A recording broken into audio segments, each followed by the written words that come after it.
let's go. Hey, I know you're too cute. You're too cute, but you need to go back over here. Hey, no, no.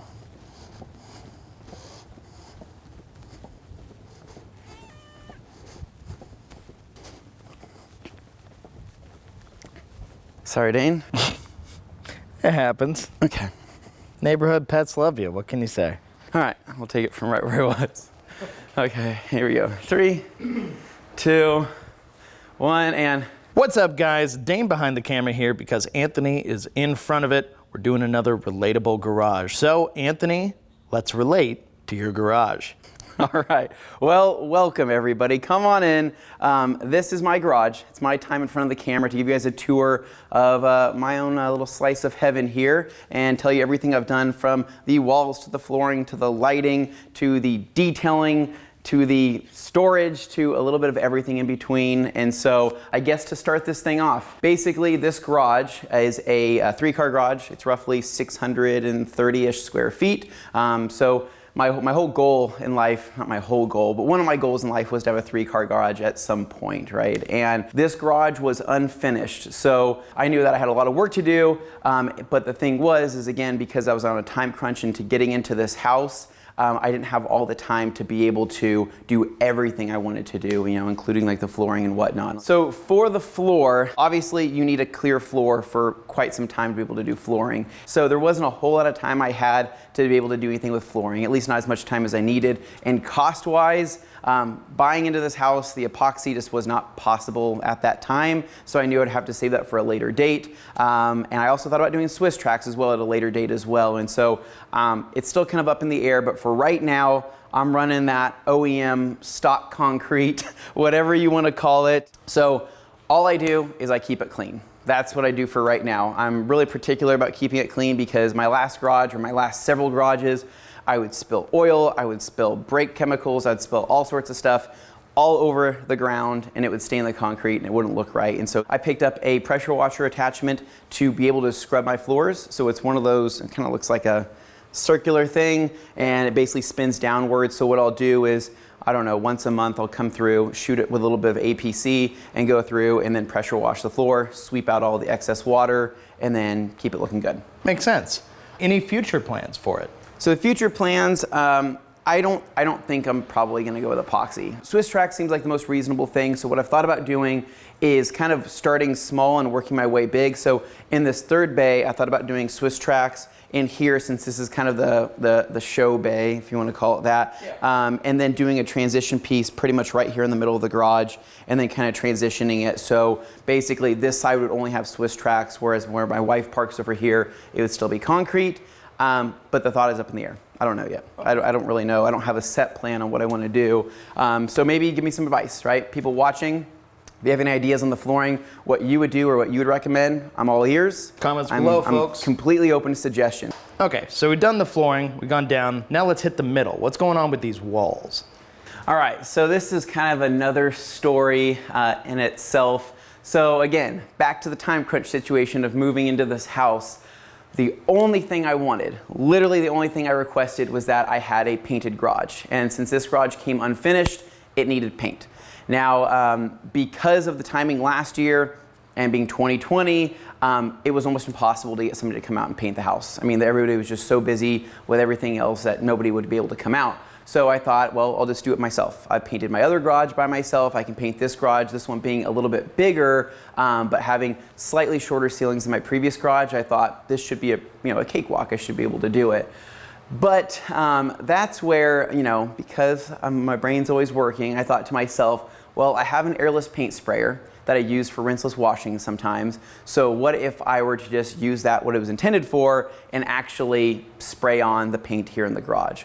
Grab my airless paint sprayer. I grabbed 5 gallons. I went with, I think it's called ultra white or extra white. It's like the most white you could get, right, from Home Depot. And it was a built-in primer and paint. And so plugged that thing in, started spraying. Never sprayed anything in an airless paint sprayer before besides O&R in my life. And I started laying down the paint. Now, here's what I learned, right? Basically, a good airless gun or like a good paint sprayer will provide an awesome, awesome finish. When you're using a $120 airless paint sprayer, the results can vary, right? So basically, I started spraying everything and I was noticing a very uneven look. And I figured that out after I blew through 5 gallons of paint. And 5 gallons of paint is not cheap. So blew through all of it, was unsatisfied. And then I thought to myself, I should have just rolled it. So I re-rolled the whole garage. So not only did I spray everything, I actually rolled over it as well. And so I thought about doing like a dual tone. I'm happy with how white it is because it really brightens up the garage. However, it can look very sterile and pharmaceutical, which is, I like it, but at the same time, I want a little bit of design. So if you guys have any ideas on maybe something cool I could do, I don't want to do the ceiling in black. I've thought about it. I don't want to do it. I want to just do something else. Cool, cool. Well, since we're looking up there anyway, what about these lights? These lights look interesting. All right, so the lighting is probably a thing I'm most proud about because I did a lot of research on lighting, and lighting is extremely important to me because I am in this garage a lot. So what I did was Sunco wraparound lights, and I had Berea lights before this in my previous garage along with the fluorescents, and I thought, no, I want to go back to LED. I want to do something about the 6500K color temperature, so a little bit more of that really true white color. And so how I did this was I had 3 bulb fixtures right here, 1, 2, and 3. And so I hardwired in the Sunco wraparounds here. Right here, I put little caps here where my existing hole was for my, my recessed area for my wiring.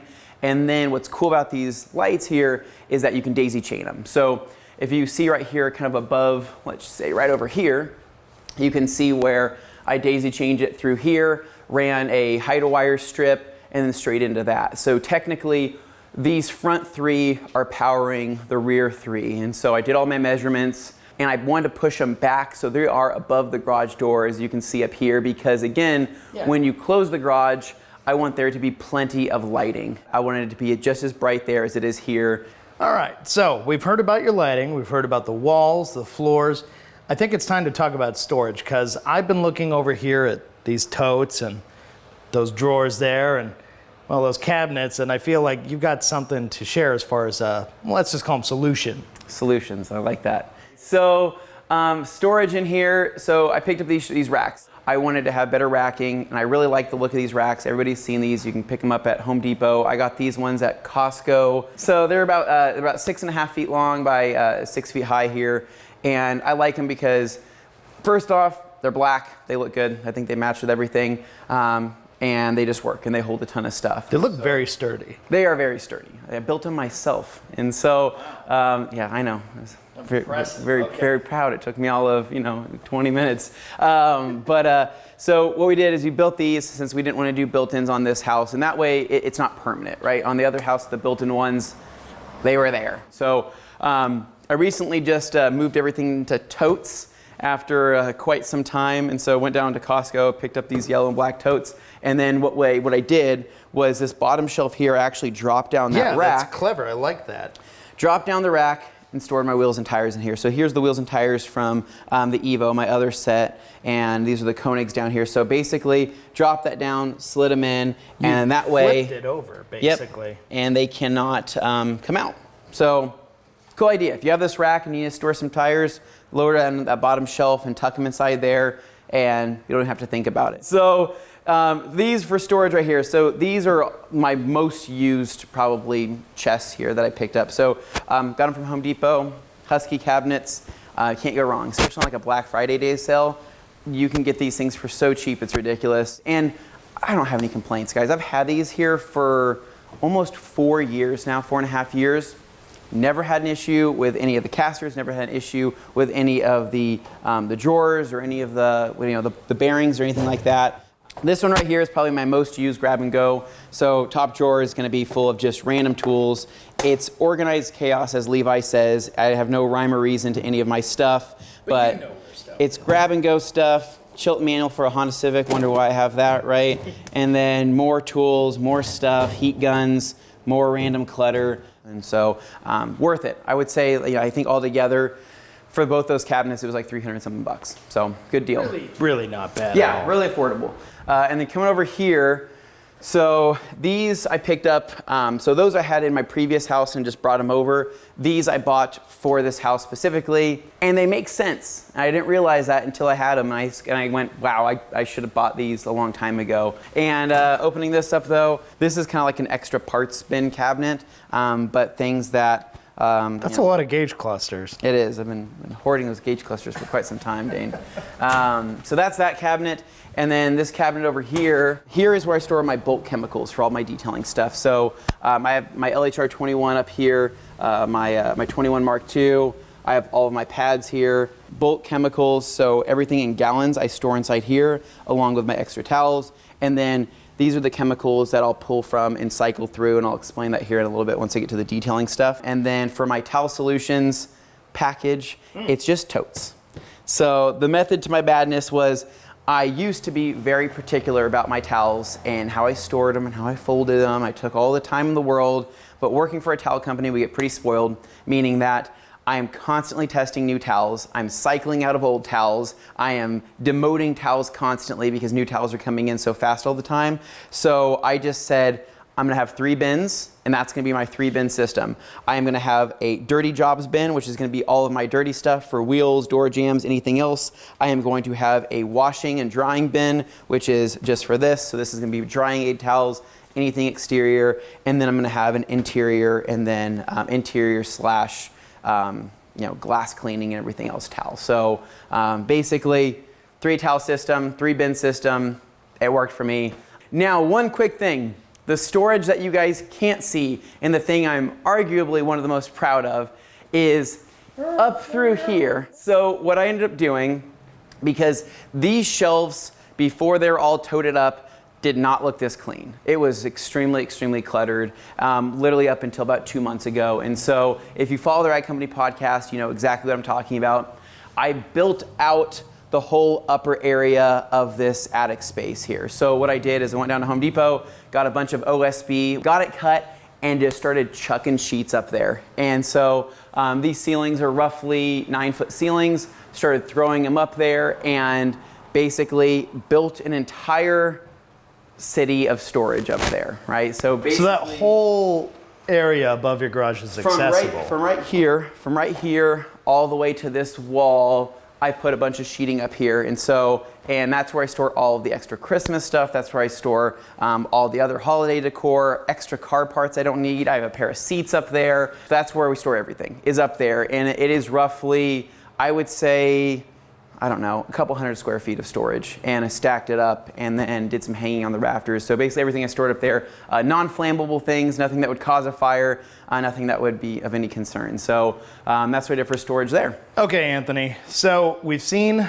your lights, we've seen the ceiling, we've seen your storage solutions, we've seen all these different things, including your floor, all that, but it's what you do in here that really counts. So what do you do in here and what do you do it with? What don't I do in here, Dane? I think that's the real question. Detailing is probably what I do the most inside here. And I detail quite often, and I love cleaning my own cars. I love helping clean other friends' cars and whatnot. So detailing is pretty much a priority to me for this particular garage setup, which is why, you know, it's so white in here and it's so bright inside here. So I guess going for the detailing basics. You guys probably saw this little cart here. This is my little detailing cart that I got it at my local hobby store. Target also sells these, but the hobby version of it has more of these hanging racks on it. So this right here is what I'm currently cycling through on products. And so you'll see a ton of just diluted products in here, sprayers already ready to go with product, and then just a couple random things that you guys are probably see that are familiar, ONR, GSF, Brake Buster, Bead Maker, things like that. So this is the stuff that I'm currently cycling through. So being a guy that has more detailing products than I know what to do with, I have to cycle through these products, meaning that if I'm storing stuff inside that cabinet, I'm like, okay, this is going on like a year and a half old, get it into the cart, and we're going to start cycling through that. So I try to blow through as much of this stuff as I possibly can. So I'm always using other chemicals outside of what we sell just because I want to see what's good. And I want to make comparisons. I want to be able to help customers that ask questions on this chemical or this chemical or this chemical. So that's why I have a wide variety of different things. And so going through some of my detailing solutions, right? Other than the chemicals, we'll cover that more in a second. Coming over here, if you're going to take away one thing from this setup right here, is the CR Spotless. I have so much stress when it comes to washing cars with hard water because hard water spots just tend to follow me like the plague, and that CR Spotless system was life-changing, and I didn't realize how life-changing it was. That's if you're going to do anything, spend the money on that, seriously, because $400 for having mineral-free water that you don't have to stress about is life-changing. So went with that. Running about 50 foot of line here. This is the Karcher line. Basically, I merged two of the lines together because I went through two of the Karcher Okay, I gotta ask, like, if you went through one and it broke, and you feel like this next one is like teetering, would you really buy another one after that? For the price, yeah, probably. Okay, it's $100. It's $100. I just want to get inside the mind of someone who buys a product that breaks and then decides they want to get it. Well, it's got a 3-year warranty on it, right? So, so this replacement was free, no questions asked. They have a great warranty program. So you didn't have to buy another one? Nope, didn't have to buy it. Nope, they gave me another one, no questions asked. So that would be for washing. Now coming over here, this is where I'm storing more random stuff. So right here, I have my Husky silent air compressor. So this is the one I can't say enough good things about this thing. This thing is extremely, extremely quiet. I mean, I had a pancake compressor before, and whenever I turned it on, it was deafening. You couldn't even think, right? You couldn't even concentrate with how loud it was.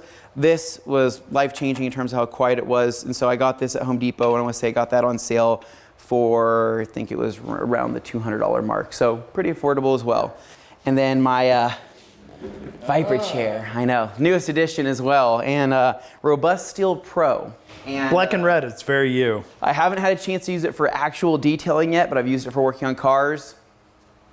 Love it, dude, love it. That tray makes a huge difference when it comes to storing stuff. All right, Anthony, so why don't we start by talking about what your plans are that you could do within the next year and a half, realistic time frame, something short term. Okay, so short-term plans, I think, honestly, I would love to do something with the floors if I can find the time to be able to do something with the floors. The help, right? Dane, if you feel like okay, well, I'm listening. I could be persuaded. Something like that. So something with the floors I think would be important short term.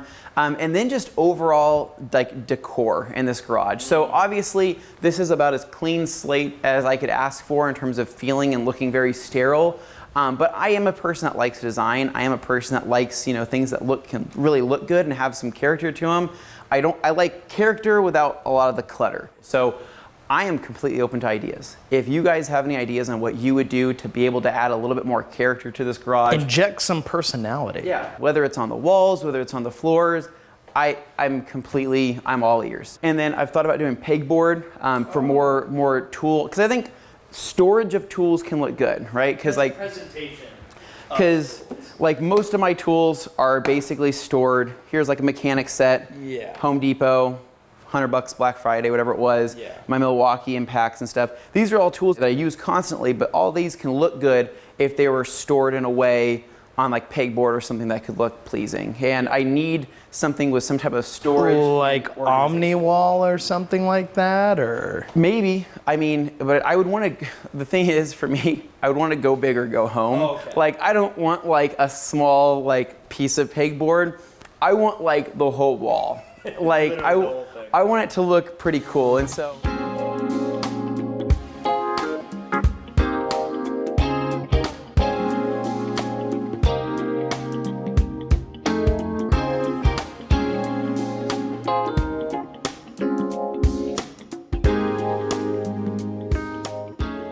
But anyways, that's my short-term plans. Help me out. If you guys have any design advice, let me know. Down below. Okay, so that is short term. That's like within the next year, give or take. But what about long term? Like what about in the lifespan of this garage? Okay, oh man, that's a good question. Long term, long term.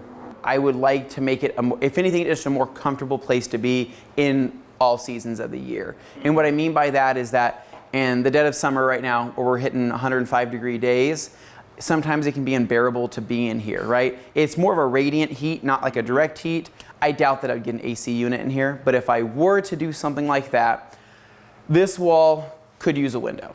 Okay. It could. It wouldn't be bad to have a window over here. And so if I were to ever do a window, you know, maybe it would be right here to let in a little bit more natural light. There's really nothing going on over on this side of the house.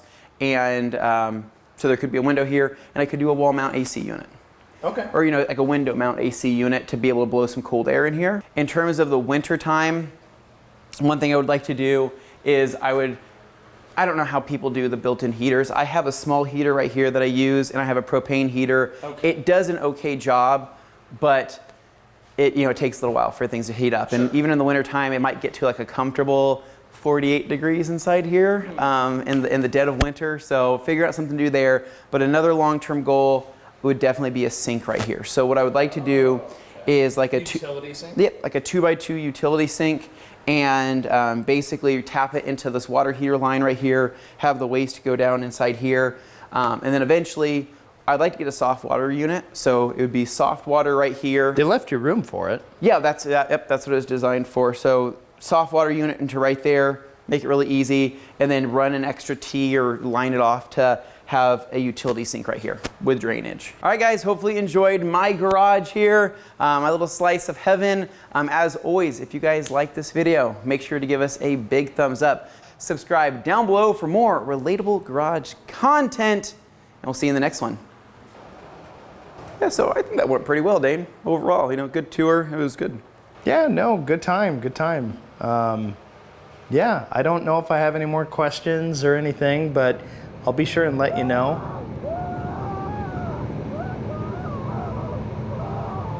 Can you hear that? Can you hear that? I mean,